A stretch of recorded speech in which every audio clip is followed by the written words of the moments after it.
What's going on, fellow apes? It's 1:30 a.m. Can't really sleep. I got a lot of stuff, a lot of things that I write. Yeah, I got a lot of stuff. You know how it goes. I'm gonna just read. I don't really care. I'm gonna just read all this stuff.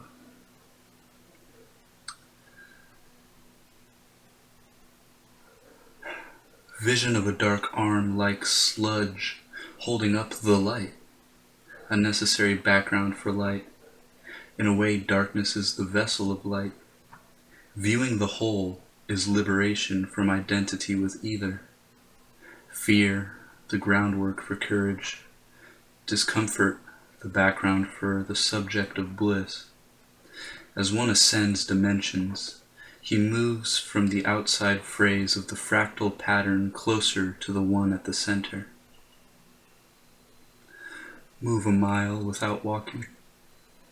Conversate without talking. Don't let them through without blocking. It seems to me that what seems to be is never simply what we seem to see. If it isn't sanctioned by the man, then you aren't allowed to do it. Your free will tested by the minions of the mindless, and this makes you hungrier. You slip into the system and hope there's a way out, but slowly realize that the only way out is to be all in. Play the game to win. Fuck what you're told. That's what they wanted, isn't it?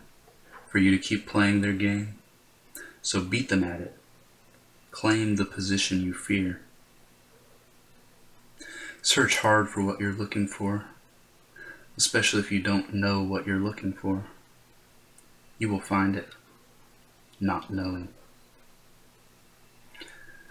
Life is to be enjoyed, your freedom to be expressed, your desires to become manifest.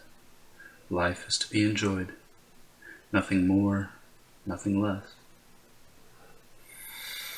I'm just a man, without a plan, instead a trust for the land and a flower in hand. The good, the bad, and the ineffable.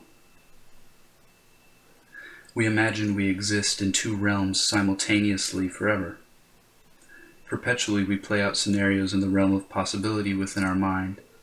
No consequences seem severe here, trial and error happens here in contemplation and self-reflection.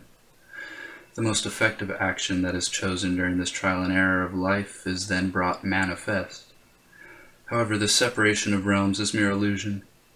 The thing that separates what we want to do from what we actually do is merely an illusory wall made of hesitation.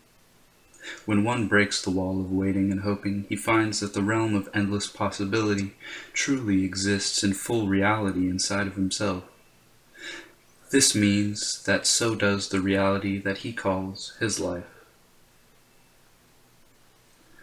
Just like a river, you can't stop its flow. You can stand and build dams to watch it grow and overflow. I know to know truth you must first know not to know. I know the worst way to go is to never reach the road. I know the promise of invisible gold. I know the warmth of unreachable goals. Expectations are separate from hope. Accomplishment isn't the destination. Accomplishment is just the fuel to keep driving in a circle. And it's no fun to watch the race from the sideline. Anxiety is one's fear of oneself. When the realization of one's capability exceeds applicable and integratable levels, he is faced now with the voice of himself speaking to him from a higher place than he could have forethought. After this realization, it is only a matter of whether or not he chooses to listen to or ignore his own logos. Ignorance breeds apathy, breeds fear. Interest breeds curiosity, breeds peace. Peace in knowing he is capable of impossible and unspeakable things, and power in the conscious decision to not disclose certain capabilities. So the act of being truly and quietly ensues. His amusement in the beauty of the mundane now apparent to himself, and no longer hindered by his own discomfort in knowing that he knows.